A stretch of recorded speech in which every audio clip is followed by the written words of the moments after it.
Jorge Masvidal claims that Conor McGregor has been ducking him. Masvidal couldn't make sense of why Conor wouldn't accept a fight versus him, with the only exception being that Conor is probably just scared of getting dominated in a stand-up fight. Jorge was asked what he thought of Conor and whether they would fight since they were seen exchanging a few times on social media. Masvidal said, "As a competitor, he ain't bad, but as a person, I can't stand this fucking rat bitch. I'll give you an example. Khabib wins a belt, what does Conor do? Go and talk shit about him. Somebody at 205 goes out and wins a belt, he goes and talks shit. He just wants to stay relevant. Obviously, I'm still a hot topic while his bitch ass is still on his couch fucking sniffing coke or whatever the fuck he's doing. He's not gonna fight. The UFC has offered him this fight. This could be the biggest fight in UFC history. Why wouldn't he want to cash in on that paycheck? Because he knows I'll beat the fuck out of him. I'm not a wrestler, so if I beat him, it looks really bad for his brand, because I'll beat him only one way, in his face, fucking standing up, punching him, and knocking his ass out. It's not gonna be good for the Conor brand or his cheap ass whiskey. So the little bitch has to do what he has to do and take to Twitter and talk shit. But when they offer him the contract, he says stupid fucking things that can't happen. He wants me to go down to 155. I'm not going down to 155 for this cocksucker. You fought at 170. Why am I gonna go down to 155? I haven't been in the weight class in what, 5 or 6 years? I can't physically make it anymore. Dana White called it a long time ago. I'm too much man for him. I have too much size, as Dana said, and it's stuck with him, but at the same time, he can't do nothing about it because he knows it's true. When we get in there and we're striking, I'm gonna crack his ass. Everybody saw how his fight with him and Nate went. I touched Nate and made Nate dance and drop to the fucking floor and grab his stomach and pray to God. Conor knows I got power, and I'm not gonna get tired throwing blows.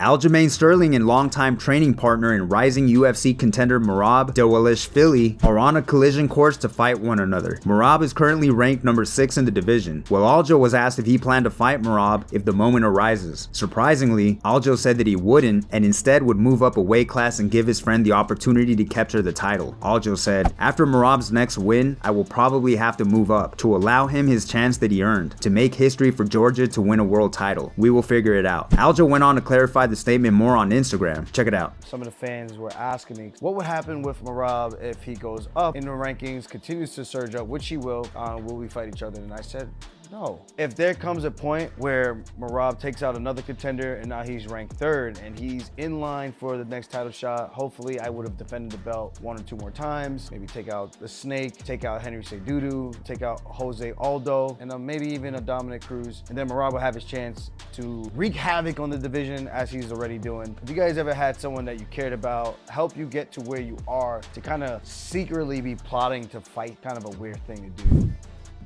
Dustin Poirier says he was surprised Chandler didn't mention his name after his victory over Tony Ferguson, but if either he or Conor McGregor were to fight Chandler, he felt it would be big trouble for Chandler. Dustin said, "I'm a dangerous fight for him. I think I'm a clean puncher." Accurate. He called out Conor. "I think Conor is a dangerous fight for him too. I'm not saying Chandler's chinny or anything, but he gets hurt in a lot of his fights, and guys like Conor, they can punch. If you're getting hurt by Tony Ferguson and dropped by Oliveira, guys like me, guys like Conor, if we touch your chin, it's gonna be bad." That's the reason he gets hurt in these fights, because you can't have an offense and a defense, and he's all offense. Jumping forward, lunging forward, and you know what they say, when your feet leave the ground in boxing, you get carried out. Jumping around, throwing punches in the air, you can't pivot, you can't move, you'll run into big shots. You jump in, you get carried out. Jordan Leavitt is set to face Paddy Pimblett on July 23rd at UFC Fight Night London. He's mainly known for his slam KO victory over Matt Wyman back in December 2020, and especially known for his victory over Trey Ogden in April. Not so much for the victory, but more for his choice of celebration afterward, which was a quick twerk for the public. Jordan has gone 10-1 in his MMA career and 3-1 in the UFC, with his lone loss coming via decision versus Claudio Puelles in June of last year. Well, Jordan was asked about his opportunity to face Paddy soon, and he wasn't sure how he felt about being chosen as Paddy's opponent, but he did guarantee that the public would go nuts if he twerked over Paddy. Jordan said, "Honestly, I was a bit offended because he's been kind of picking fights that are easy. I'm like, I must have looked really bad in my last fight to get this fight. So very flattered, kind of offended, but also excited. I'm kind of excited because they're gonna get quiet when I finish the fight. They're probably gonna riot when I twerk on them, so I'm excited. I'm really excited to meet him. I think he's hilarious. I think the fight's gonna be a lot of fun, and I'm intrigued to see how it's gonna go. Statistically speaking, I think it's going to be by submission, but if I had to put my money on it, I think it's going to be a very awkward decision. I think this fight is going to be very strange."